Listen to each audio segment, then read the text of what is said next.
Hey, welcome back to Gen Con 2015. I'm here with Nick Bentley from North Star Games, and he's going to give us a sneak preview of the new Climate expansion for Evolution. That's right, yes. So Climate is going to be the next expansion, the second expansion in the Evolution game system.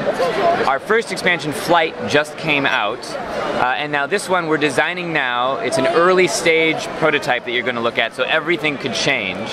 But if all goes well, we're going to kickstart it in January to February, and then it'll be available at Gen Con next year. So here it is over here on the table. Okay, so this evolutionary biologists tell us that one of the most important drivers of evolution is climate change. And we want our game, Evolution, to reflect that. So we're creating a system that creates weather. And it all centers around this track here. This is the temperature track. So over the course of the game, the temperature fluctuates back and forth, and there are different effects depending upon the weather. So as things get warmer, more and more food becomes available in the watering hole, but at the same time, critters lose population. Over here on the cold side of things, food is removed from the watering hole and critters lose population. So it's very, very harsh over here. However, there are some things that mitigate that.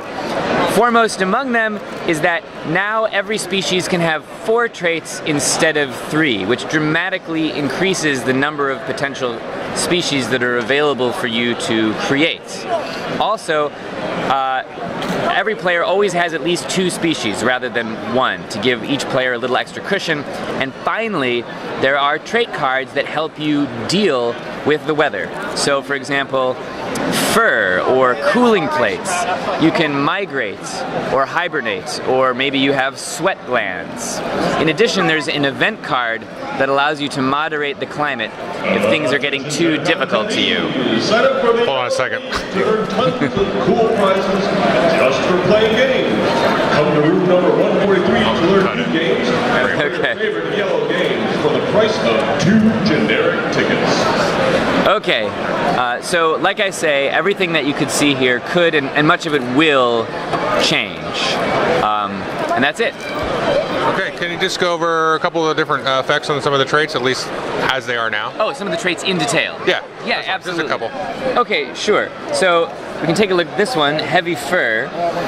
If it happens to be cold outside, you won't lose population like everyone else. However, if you have heavy fur in the middle of a hothouse climate, you'll struggle even more to survive. So there's one example. Okay. Migration, here's another example.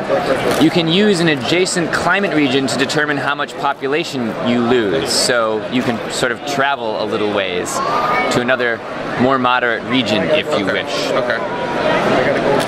So how does the temperature move up and down? What drives that? So just as the food in the watering hole is determined collectively, so too is the climate. So if you look at these cards, these are just like normal cards. They have food values on them, but above the food values, there are little suns or snowflakes. Okay. So if you put one of these cards into the watering hole in order to contribute food, when it gets turned over at the beginning of the feeding phase, you move the climate according to how many suns and snowflakes are on those cards. Okay, so there's not going to be as many of these. Correct. There are other, so the climate's not going to swing back and forth a lot. It's going to just kind of... Yeah, it's gonna, sort of list one way or the other. Okay, okay, okay, cool. Okay, thank you, sir. Yeah, my pleasure.